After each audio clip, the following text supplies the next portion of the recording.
Majina naitwa Enelisa Chekwaze, ni mwenyekiti wa chama cha netiboli mkoa wa Kilimanjaro. Ligi yetu ya mkoa ama almaarufu kama ligi daraja la 3 tulianza tarehe 24 mwezi huu wa 7 na kuitamatisha leo tarehe 26, ikiwa imejumuisha jumla ya timu 5 ambazo zimeweza kushiriki katika mashindano haya. Katika mashindano haya tumepitia changamoto mbalimbali, ikiwa ni pamoja na kukosa wadhamini, lakini vile vile ufinyu huo wa bajeti ukapelekea pia kufupisha ama kupunguza idadi ya siku. Lakini vile vile tumepata changamoto baadhi ya vilabu.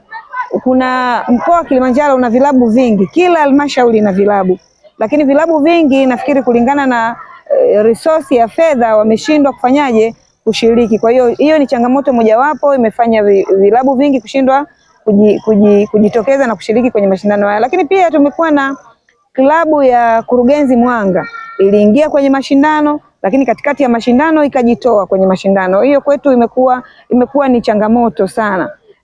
Sijajua sababu hasa ni nini, lakini ilipelekea timu hiyo kushindwa kuendelea na mashindano haya. Labda sababu wameshajaribu kufuatilia sababu za hiyo timu ya Kurugenzi Mwanga kushinda haya? Ilishiriki kwa sababu ilicheza game zake za kwanza na game zote walishinda, lakini baadaye ya game za jana sasa hawakuweza kutokea kabisa. Walikuja asubuhi, then game za mchana hawakuweza kutokea kabisa. Kwa hiyo wakawa wamejitoa moja kwa moja na mpaka sasa hatujapata taarifa zozote juu yao. Mkoa wako una maeneo mengi, kuna wilaya ya Rombo, kuna wilaya nyingine ya Same.